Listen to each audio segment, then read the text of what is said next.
الحمد لله الحمد لله نحمده ونستعينه ونستغفره ونؤمن به ونتوكل عليه ونعوذ بالله من شرور أنفسنا ومن سيئات أعمالنا من يهده الله فلا مضل له ومن يضلله فلا هادي له أشهد أن لا إله إلا الله وحده لا شريك له وأشهد أن سيدنا ومولانا محمدا عبده ورسوله صلى الله تعالى عليه وعلى آله وصحبه وبارك وسلم تسليما كثيرا كثيرا. أما بعد فقد قال النبي صلى الله عليه وسلم خيركم من تعلم القرآن وعلمه. اللهم صل وسلم دائما ابدا على حبيبك خير الخلق كلهم. استغفر الله ربي من كل ذنب واتوب اليه. استغفر الله ربي من كل ذنب واتوب اليه. استغفر الله ربي من كل ذنب واتوب اليه.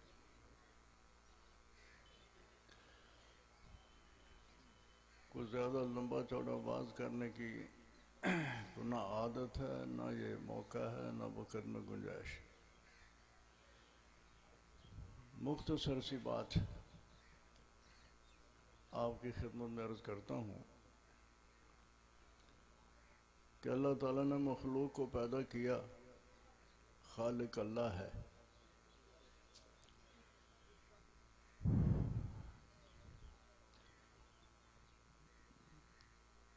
اہل اسلام کا متفق علیہ عقیدہ،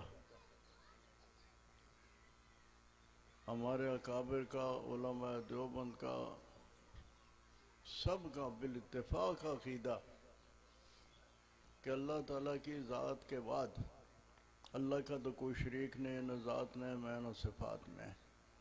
اللہ وحدہ لا شریک لہ. ساری مخلوق میں سے اللہ تعالیٰ کے بعد جو سب سے افضل، سب سے اعلیٰ، سب سے اولیٰ وہ محمد الرسول اللہ صلی اللہ علیہ وسلم کی ذات اقدس ہے. پڑھ لو درود شریف صلی اللہ علیہ وسلم.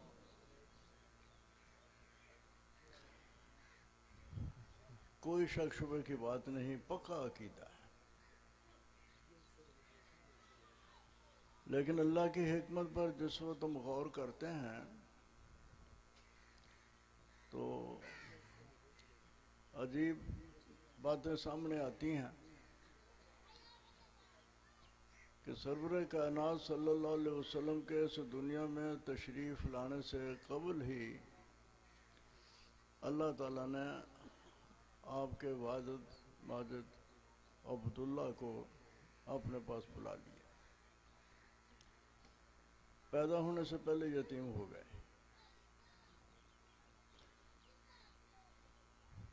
واعظوں سے آپ سنتے رہتے ہیں، جب آپ کی ولادت ہوئی اس دور میں عرب کے اندر یہ رواج تھا کہ مکہ معظمہ کے لوگ اپنے بچوں کو ابتداً بچپن کی تربیت کے لیے شہری فضا سے باہر دیہات میں بھیجا کرتے تھے،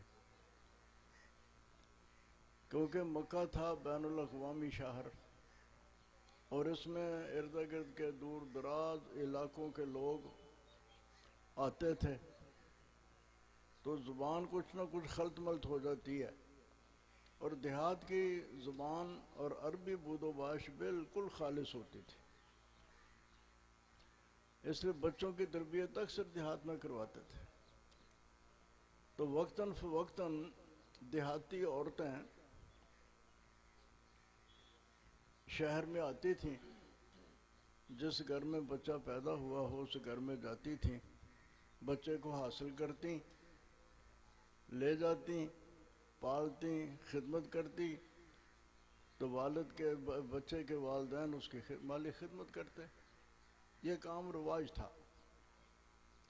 اسی رواج کے مطابق سرور کائنات صلی اللہ علیہ وسلم کے پیدا ہو جانے کے بعد قبیلہ بنو بکر بنو لیس جو طائف سے خاصے فاصلے پر ہیں، آج ان کی رہائش گاہ بھی دریافت ہو گئی، ساری جگہیں بھی دریافت ہو گئی ہیں، تو وہاں کی عورتیں وفد کی صورت میں مکہ معظمہ میں آئیں بچے حاصل کرنے کے لیے۔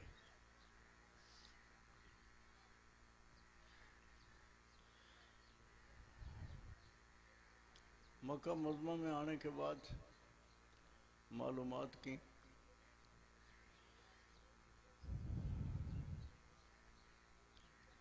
آنے والیوں میں کچھ آنے والی ایسی تھیں کہ جن کے گھر میں خوشحالی تھی، ان کے ہاں دودھ دینے والے جانور بھی تھے اور مادی طور پر وہ گھرانے خوشحال تھے،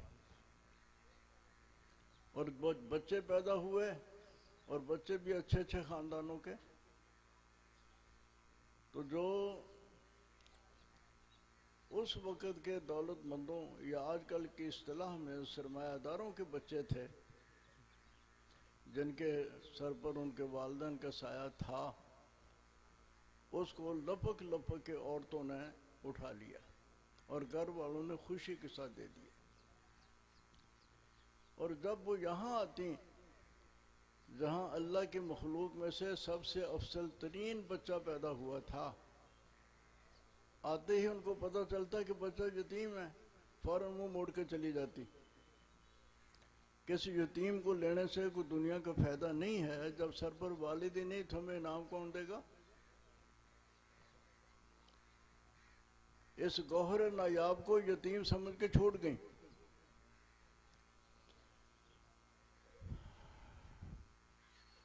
کوئی اس کو اٹھا کے سینے سے